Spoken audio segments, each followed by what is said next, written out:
I'm not sure if that was a smart comment, but anyway. Hopefully the kids won't be offended.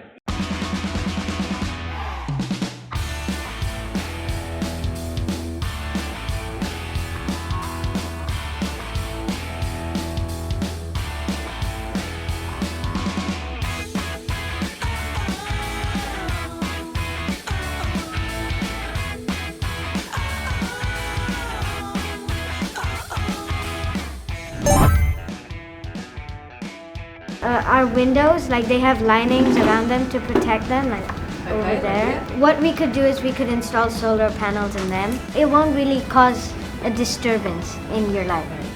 Okay, that's quite interesting. So the kids are actually talking about building integrated photovoltaics. So in essence, the panels are integrated into the structure of the building. The technology does exist today, whether they are attached to the surface or they are actually part of the facade itself. The cost has to come down, the durability has to go up. The amount of sunshine that you receive when you're on the side of the wall will understandably be less on the roof. Our next idea is having roads made out of solar panels. As visionary as it sounds, actually France, China have recently started pilots for solar roads, and Singapore actually is contemplating, should we do the same?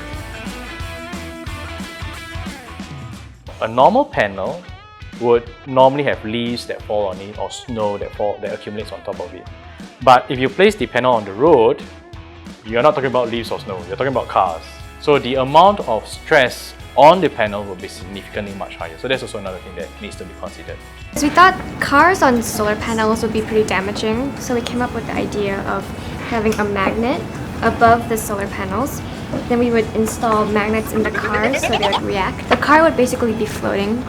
Wow, the student is actually talking about levitation. Advanced mobility solutions with renewable energy, I think we can create even more possibilities for the world. It may well become a reality.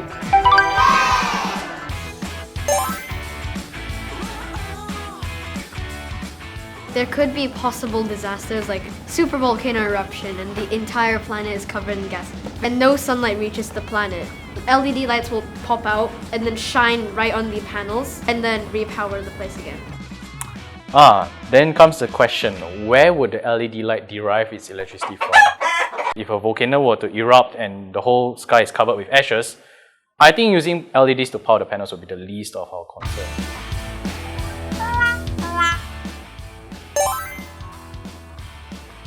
Singapore's sea property, there can be little things coming out and islands of solar panels that powers the whole Singapore.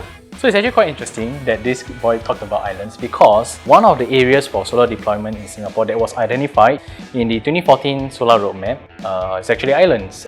There's already this island known as Semakau Island, south of Singapore, and there are already many companies operating microgrid systems there. The Semakau Island today is a landfill. Can that landfill double up as a place where we are also producing solar power? Well, it's indeed a possibility. How about the I'm not so sure about the call.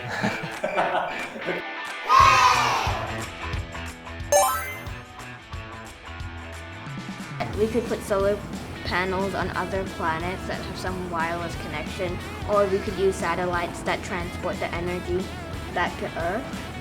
Out in space, you get far more efficiency because there's no atmosphere, etc. So the radiation is better.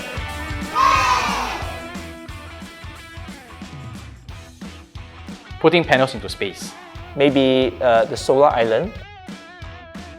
If you think about it, back then, the idea of men and women flying in the air is crazy. But the Wright brothers proved otherwise. Every crazy idea warrants a certain form of study.